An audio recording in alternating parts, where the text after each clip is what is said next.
Some of you older guys, you can start ad-libbing, bring it back. Hey, yo, I don't care. All right, get hype, get loud. You gotta make it look fun. All right, anybody want to show just raise the stage real quick? Somebody want to show off? Come on, somebody.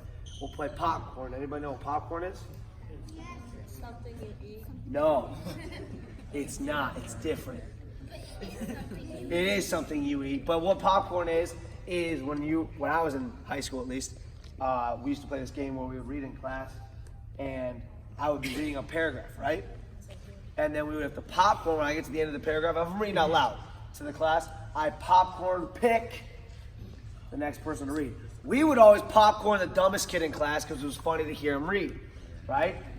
So don't do that here. Don't popcorn like the person who doesn't know any moves because it's funny. That's not funny. It'd be kind of funny. But I'm going to start it. I'm going to popcorn pick him. So go ahead and come up and show. And then next time I bring it in, he can pick anybody he wants. Sound good? Good. Wrist exchange. Boom. Perfect. 1, 2. Go. Yeah, I was the one that was popcorn all the time to read. That was really embarrassing. Moving on. We're going to start getting into our high crotch, right? Just before I go wrist exchange with it, I want him to do a scarecrow. And there's 5 points on the high crotch that I really want to emphasize. Now, the first one, who likes desserts, candies, anything like that? So, little man right here, what do you like? Ice cream. I like ice cream. Who likes ice cream? Pretty much everybody, right? Zev likes ice cream. So, guys, how we start, if he's scarecrow, is if there is ice cream on his hip like this, right here, and I shoot like this, where's the ice cream? It's in my hair, right? I know it's corny, but what do I do with ice cream? I eat it. So where's my head? Okay, eat the ice cream. Rule number 1, I have to have my head up. I know it sounds like the first thing you've ever learned in wrestling, but you know how many guys I've seen this week shoot with their head down? I mean, there's ice cream all over their face. Oh, I'm sorry, all over their hair. I want it on your face. Ice cream, boom, eat it, head up. The second thing is probably the most important thing that I'm going to say in this little sequence. Everybody starts to get lazy at some point and they do what is called an outside step high C. It's a great shot, not for this setup. Okay, this is an outside step high C. Right? I outside stepped and I didn't shoot, I just fell to my knee. I call that the lazy way man's the drill, right? If I'm cutting weight, I'm tired, I just start, just kind of dropping to my knee, outside step, and I don't really have to use too much effort.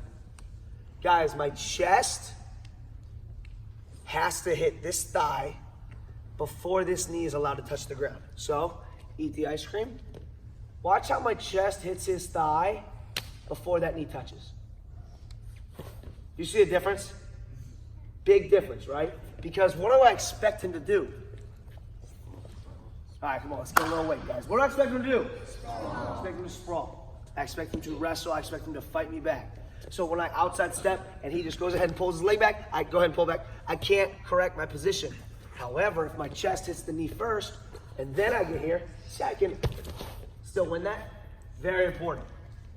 The third thing I do is I bring my bam leg up. I call it my bam leg. Some people call it the drive leg. If my leg is back like this, I bring it up to here and I say bam. Everybody say bam when I bring it up. Ready? Bam.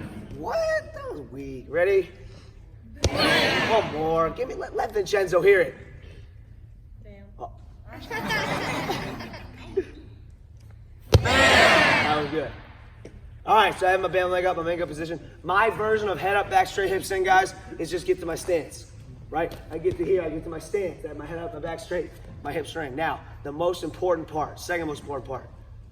As I said, the other thing was most important. When can I switch off to the double? When is it okay? Yeah, you know, but somebody else say it.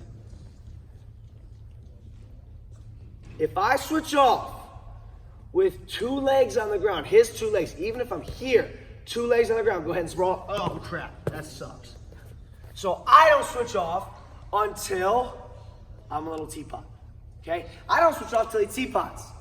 Because if I use my head and I get 1 leg off the ground like this, go ahead and sprawl. It's a lot harder for him to get that leg back. 5 steps. Eat the ice cream. Chest hits his thigh before knee hits the ground, shoot through him. Bam! Get to my stance. Teapot before I switch off. We're gonna do all that with the high C with which setup? Wrist exchange, going into stance. Post. Ice cream, shoot through him. Bam! Stance. Teapot, switch off. Finish. Go slow. Go slow. I know this is basic, guys. I know this is like, oh man, I'm learning a high crotch. I did this day one. It's really important, right? I didn't know about teapotting until Jay Jaggers told me in college. Like, I didn't know I was switching off too early. It's just really important. All right, make sure you're switching off after you put weight on that other foot. If you switch off too early, you're gonna get a great shot off, but you're gonna end up getting sprawled on your face. It's not good. Really important to shoot through him, and when you're switching off, one more time. Wrist exchange, ice cream, shoot through him, bam, stance, teapot, switch off. Snap, mat, on two, ready, 1, 2.